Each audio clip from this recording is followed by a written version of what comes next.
बहुत सारी कमियां आ गई, अवगुण आ गए, इतने अवगुण आ गए कि हम उस पिता को पिता भी नहीं समझ रहे हैं। आज भले हम गाते हैं तुम ही हो माता पिता, तुम ही हो बंधु सखा, तुम ही हो, लेकिन आप सोचो अपने दिल में कि क्या भगवान को हम एक पिता के रूप में फील करते हैं कि सिर्फ गाने तक है।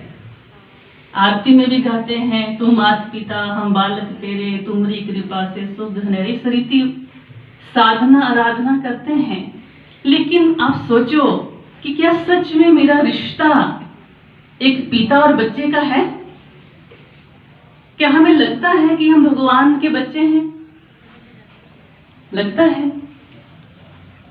नहीं लगता। हमेशा मंदिरों में जाकर या कहीं भी भक्ति स्थान पे जाकर कहते हैं हम नीच हैं, हम पापी हैं, हम कपटी हैं। लेकिन ये समय बहुत ही सुंदर सृष्टि चक्र में चल रहा है। आप सबके लिए एक बहुत बड़ी खुशखबरी है कि वो निराकार पिता परमात्मा जिनको हमने आज तक याद किया, पुकारा, हे पतित पावन आ जाओ, मिल जाओ, हम बहुत दुखी हैं, हमें दुख से छुड़ाओ, हमें मोक्ष में ले जाओ, ऐसे ऐसे मांगते हैं। तो वो पिता इस समय गुप्त वेश में संसार में आ चुके हैं। ये आपके लिए बेहद बड़ी खुशखबरी है। परंतु वो ऐसे नहीं है कि उनको हम ऐसे रूबरू देख ले, है ना? तो उनसे मिलने के लिए हमको कुछ बातों का ज्ञान होना अति आवश्यक है।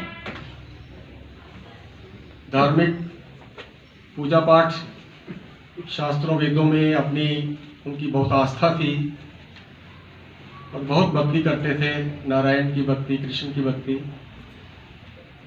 लेकिन उनको ऐसा कुछ अनुभव नहीं हो रहा था कि जो कर रहे हैं उससे कुछ परमात्मा के बारे में उनको कुछ नहीं लग रहा था कि। लेकिन फिर उन्होंने एक दिन उनको ऐसे लगा, एक बार वो बैठे हुए थे भक्ति में और उनको साक्षात्कार हुआ शिव का, बहुत ही तेज ज्योति उनमें प्रवेश की और उनको लगा कि अनंत स्वरूपम निजल अनंत स्वरूपम अहम शिवोहम है, और ऐसे तीन अनंत स्वरूपम निजानंद स्वरूपम, और ऐसे उनको ना शिव का जो साक्षात्कार हुआ। और उसके बाद उनको लगा कि हाँ परमात्मा है और वो सब में नहीं है जैसे हम कहते हैं। उन्होंने एक ओम मंडली बनाई और 1937 में ये ओम मंडली उन्होंने बनाई पाकिस्तान सिंध में। और उस वक्त बहुत सी माताएं और बहनें उस मंडली में शामिल हुई।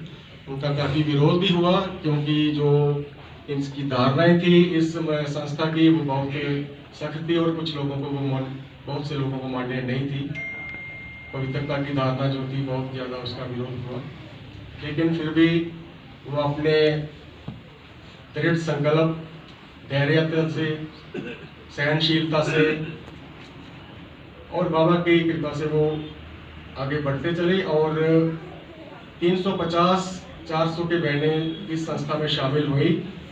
और उन्होंने माताओं के सिर पे ही कलश रखा, वंदे मातरम जैसे हम रागों के जो गायन है, क्योंकि माताओं को प्राचीन समय से ही काफ़ी, बेशक हम उनको देवियों के रूप में, कंजकों के रूप में पूजते तो जरूर हैं,